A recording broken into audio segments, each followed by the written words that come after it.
नमस्कार दोस्तों, कैसे हैं आप लोग। ये पर्टिकुलर न्यूज आपको सुनने में आ रही है। रशियन डिप्लोमेट ने यहाँ पे ट्वीट करके इंडिया को थैंक यू बोला है। सिर्फ इंडिया को ही नहीं, इंडिया को, गैबोन को, केनिया को और चाइना को, इन 4 कंट्री को थैंक यू बोला है। क्यों? क्योंकि रशिया के हिसाब से ये कंट्रीज यूएसए के सामने नहीं झुकी। अगर आप यूनाइटेड नेशंस सिक्योरिटी काउंसिल की बात करो तो अभी के लिए 15 मेंबर हैं यूएनएससी में।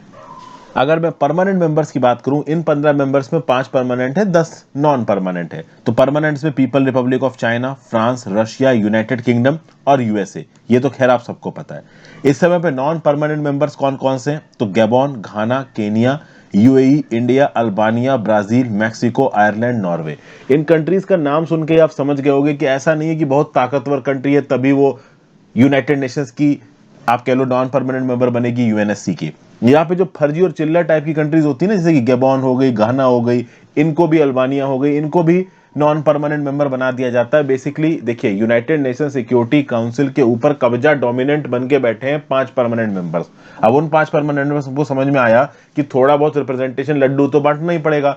तो वो क्या करते हैं कि रोटेशन के हिसाब से 2-2 साल के लिए non permanent membership security council की बांटते रहते हैं। तो सबका नंबर आता है। तो ऐसा नहीं कि इंडिया यहाँ पे मेंबर है, नॉन परमानेंट मेंबर है यूएनएससी का, तो इंडिया बहुत ताकतवर है। नहीं, आप देख सकते हैं गैबोन, घाना भी मेंबर है। ये कोई बहुत ताकतवर कंट्रीज नहीं है, बहुत छोटी कंट्रीज है। छोटी मतलब एरिया में छोटी, पॉपुलेशन में छोटी। तो इस कंटेक्स्ट में छोटी बोल रहा हूं, और किसी और सेंस में मत समझिएगा छोटा बोल रहा हूं। तो इन 15 कंट्रीज के बीच में आप समझो एक टॉपिक सामने रखा है यूएस ने बातचीत के लिए। टॉपिक क्या है कि ये जो यूक्रेन क्राइसिस चल रही है, ओवरऑल यूक्रेन के ईस्टर्न रीजन के ऊपर जो रशियन ट्रूप्स इकट्ठा हो रखे हैं, इसको लेके यूएस और यूरोप थोड़े भड़बड़ाए हुए हैं कि रशिया कभी भी अटैक करके यूक्रेन कब्जा लेगा। रशिया क्या बोल रहा है कि भैया तुम पहले ये प्रॉमिस करो कि तुम नाटो का एक्सपेंशन नहीं करोगे। एक्चुअली में अगर आपने मेरा 20 जनवरी 2022 का द हिंदू एडिटोरियल डिस्कशन देखा है, तो लगभग 2.5 मिनट पे 2.5 मिनट्स, मतलब 2 मिनट 30 सेकंड के बाद से अगर आप इस लेक्चर को देखना शुरू करेंगे 20 जनवरी 2022 के एडिटोरियल डिस्कशन, तो यहाँ पे बहुत ब्यूटीफुली स्टैनली जॉनी ने समझाया था कि एक्चुअली में यहाँ पे व्लादिमीर पुतिन और रशिया चाहते क्या है। और वैसे भी इस टॉपिक के बारे में काफी मैं बातचीत कर चुकी हूं, मैं पहले ही आपको ये बता चुका हूं।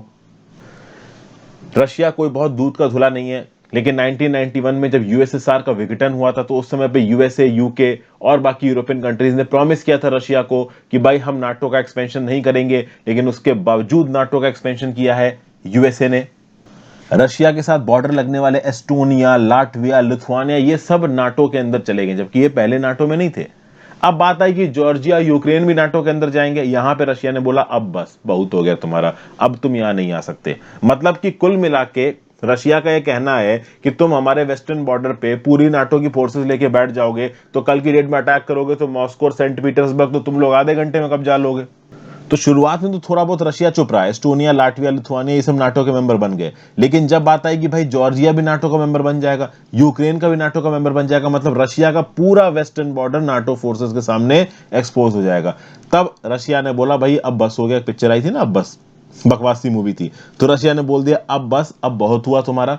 2014 में जैसे ही यूक्रेन के अंदर प्रो वेस्टर्न सरकार आई, प्रो यूरोपियन सरकार आई, रशियन बैक्ड सरकार गई, वैसे ही रशिया ने यूक्रेन के क्रीमियन पेनिनसुला को कब्जा लिया, और अब डॉनबास रीजन के ऊपर चौकड़ी मार के बैठा है कि कभी भी घुसेंगे और इस डॉनबास रीजन को हम कब्जा लेंगे। यूक्रेन की हालत खराब है, यूक्रेन बोल रहा है हमें नाटो का मेंबर बनाओ, हमें नाटो का मेंबर बनाओ। और अब यूरोप और यूएस को समझ में आ रहा है कि भाई ये तो प्रॉब्लम बिगड़ गई है, काफी परेशानी हो गई है। तो इसके चलते यहां पे हुई वोटिंग, और इस वोटिंग में एक्चुअली में आप कह सकते हो कि रशिया और चाइना, चूंकि रशिया भी मेंबर है आपका यूनाइटेड नेशन सिक्योरिटी काउंसिल का, तो वोटिंग हो रही है, तो उसमें रशिया पार्टिसिपेट करेगा। तो रशिया अपने ही किए हुए कांडों के ऊपर बातचीत पे थोड़ी ना एग्री करेगा, तो रशिया ने अगेंस्ट वोट किया। चाइना ने ओपनली सपोर्ट किया रशिया पे। सोचो, यूरोप के बड़े मेजर देश जिनका चाइना के साथ ट्रेड है, चाइना को कोई चिंता नहीं, कहता तुमको ट्रेड तोड़ना छोड़ दो, हमारे बहुत अच्छी सप्लाई चेन है, तुम हमारे पास भागते दौड़ते हो आ गए। तो चाइना ने यहाँ पे ओपनली रशिया को सपोर्ट किया। इस चीज के ऊपर डिस्कशन पे हामी नहीं भरी चाइना ने। 3 कंट्रीज थी, केनिया, गैबोन और इंडिया। देखिए केनिया, गैबोन वैसे ही चिल्लर कंट्रीज हैं, ठीक है ना। मेन जो यहाँ पे डिसीजन था वो इंडिया का था। इंडिया, केनिया, गैबोन ने यहाँ पे ओवरऑल वोट नहीं डाला। इनके वोट न डालने से फायदा ये था कि 15 मेंबर्स में से जब 9 मेंबर्स पॉजिटिव वोट डालेंगे तब डिस्कशन होगा। तो अगर ज्यादा मेंबर्स एब्सटेन कर लेते हैं, वोट डालते ही नहीं है फेवर में या निगेटिव में, तो पॉजिटिव 9 वोट्स पाना मुश्किल होगा। हालांकि यहाँ पे 10 लोगों ने डिस्कशन के फेवर में वोट कर दिया। तो उसके चलते यहाँ पे बातचीत हुई और बातचीत में जो हमारे इंडियन रिप्रेजेंटेटिव हैं टीएस तिरुमूर्ति साहब, उन्होंने बोला कि भाई सबके पास पीसफुल एग्जिस्टेंस का राइट है। तो एक न्यूट्रल टाइप का स्टेटमेंट इंडिया की तरफ से यहाँ पे चला गया है। जेन्युइन सिक्योरिटी इंटरेस्ट प्रोटेक्ट होने चाहिए, चाहे वो रशिया के हो चाहे वो यूक्रेन के हो। देखिए पूरी तरीके से ये बोलना सही नहीं है कि रशिया सही कर रहा है और इंडिया को रशिया का साथ देना चाहिए। क्रीमियन पेनिनसुला यूक्रेन का था, उसको रशिया ने कब्जा लिया, ये गलत हुआ है। अगर आगे आने वाले समय में जो डॉनबेस और डोनेट्स रीजन है ईस्टर्न यूक्रेन का, इसको अटैक करके अगर रशिया कब्जा लेता है तो ये भी गलत होगा। तो गलत तो देखो रशिया कर रहा है, लेकिन नाटो का एक्सपेंशन भी किस हद तक सही है, इसके ऊपर एक सवाल उठता है। तो इस कंटेक्स्ट में तुमने पहले गलती की के चलते में बीच में एक प्राणी पिस रहा है और वो प्राणी है यूक्रेन। बहरहाल इंडिया के लिए इंपॉर्टेंट ये है कि यूक्रेन में रहने वाले जो इंडियन सिटीजन हैं उनकी सिक्योरिटी और सेफ्टी को ध्यान में रखा जाए। और अगर आप देखो तो ओवरऑल पर्सपेक्टिव में Russia is more important than Ukraine, क्योंकि रशिया के साथ हमारा बायलेटरल ट्रेड ज्यादा है। रशिया में इंडियंस का जाना, काम करना, वीजा वगैरह मिलना काफी आप कह लो यूक्रेन के कंपैरिजन में आसान है। रशिया से हम बहुत सारे डिफेंस परचेजेस करते हैं और जो पहले हमने इक्विपमेंट्स खरीद रखे हैं उसकी मेंटेनेंस के लिए भी हमें रशिया के साथ रिश्ते अच्छे रखने पड़ेंगे। तो बहुत हद तक हमें रशिया के साथ दोस्ती की जरूरत है। तो यहाँ पे ओवरऑल इंडिया का ये जो स्टैंड है वो थोड़ा प्रो रशिया नजर आ रहा है और ये इंडियन स्टैंड एक कंटेक्स्ट में और अच्छा है। यहाँ पे एक्चुअली में ये पता चल रहा है कि इंडिया की जो फॉरेन पॉलिसी है ना वो इंडिपेंडेंट है, वो रशिया के ऊपर यूएस के ऊपर डिपेंडेंट नहीं है। बहुत सारी बड़ी बड़ी कंट्रीज, चाइना जैसी कंट्रीज का बोलना है कि यूएसए जो बोलता है वो इंडिया करता है, ऐसा नहीं है। इंडिया एक इंडिपेंडेंट फॉरेन पॉलिसी को फॉलो करता है और वो यहाँ पे नजर आ रहा है। हमने एक न्यूट्रल अप्रोच को यहाँ पे अपनाया है। वॉर के अगेंस्ट हम बात करते हैं। कल की डेट में वॉर छिड़ जाता है तो इंडिया की सबसे पहले रिस्पॉन्सिबिलिटी और प्रायोरिटी ये होगी कि यूक्रेन में जो फंसे इंडियंस हैं उनको वापस लाया जाए। बट हम यही उम्मीद करेंगे कि वॉर ना हो और नहीं ही होगा। देखिए रशिया के व्लादिमीर पुतिन को भी पता है कि अगर अटैक करके यूक्रेन का इलाका कब्जा भी लिया तो उसको कंसोलिडेट नहीं कर पाओगे। अरे जिस इलाके में यूक्रेनियंस रह रहे हैं अगर उस इलाके को जबरदस्ती कब्जाने की कोशिश करोगे तो राज कैसे चलाओगे। और सबसे खास बात यहाँ पे ये है कि ये अलग बात है कि जो डॉनबास वाला इलाका है वहां पे मेजरली रशियन रेबल्स रहते हैं, लेकिन यूक्रेनियंस भी रहते हैं।